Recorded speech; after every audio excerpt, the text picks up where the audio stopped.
Hello friends, welcome back to Manisha's book collection. आजची आपली श्यामच्या आईमधील गोष्ट आहे गोष्ट 39वी आणि गोष्टीचं नाव आहे सारी प्रेमाने नांदा. गोष्ट सुरू करण्याअगोदर मी तुम्हाला पुन्हा एकदा विनंती करेल, जर माझ्या चॅनलला सबस्क्राईब केलं नसेल तर सबस्क्राईब करा, लाईक करा, शेअर करा. चला तर मग सुरू करते. सारी प्रेमाने नांदा.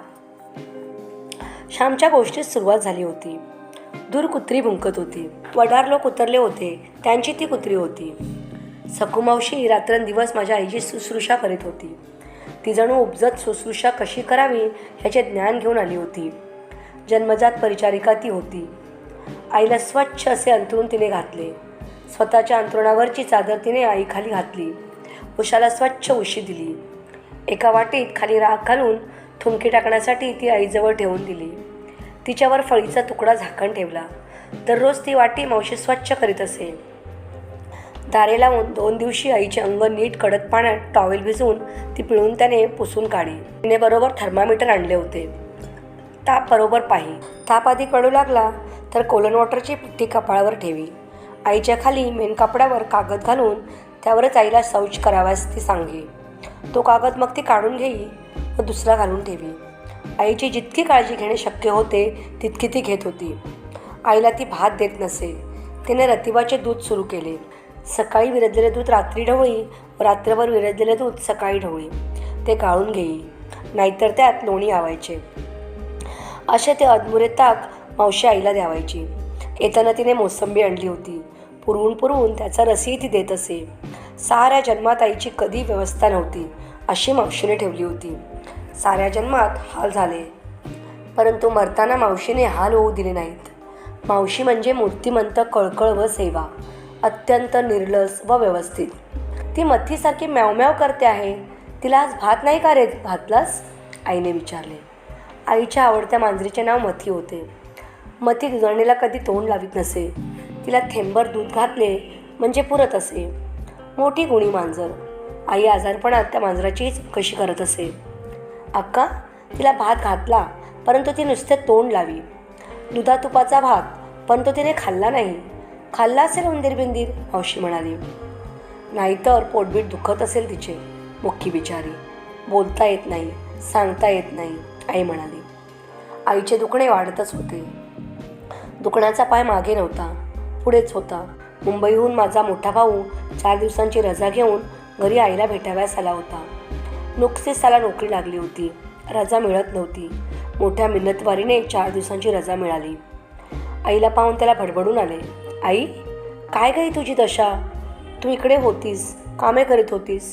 आई, आम्ही तिकडे खुशाल खात होतो, परंतु तुला घास मिळत नव्हता, असे म्हणून तो रडू लागला. धाकट्या पुरुषोत्तमाने सारी हकीकत त्याला सांगितली होती. आईने कसे हाल काढले, दवंडी कशी पिटली, ते सारे त्याने सांगितले. दादांचे हृदय दुभंग झाले. आई म्हणाली, चाललेच आहे बाळांनो.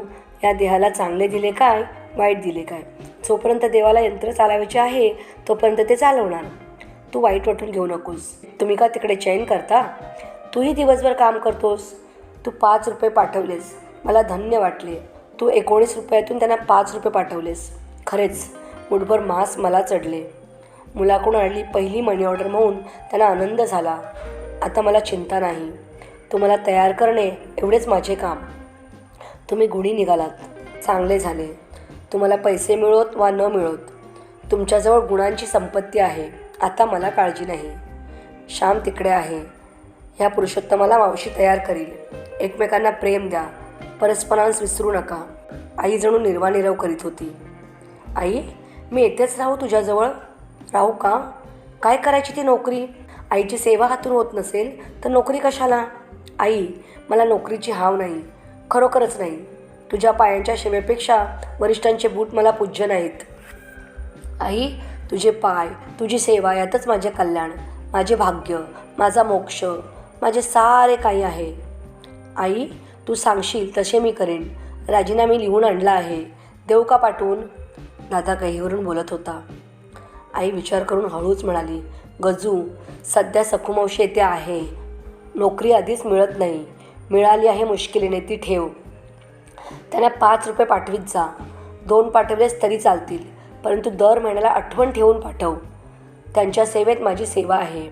मी इतक्यात मरत नाही, तितके माझे भाग्य नाही. झिजत झिजत मी मरणार.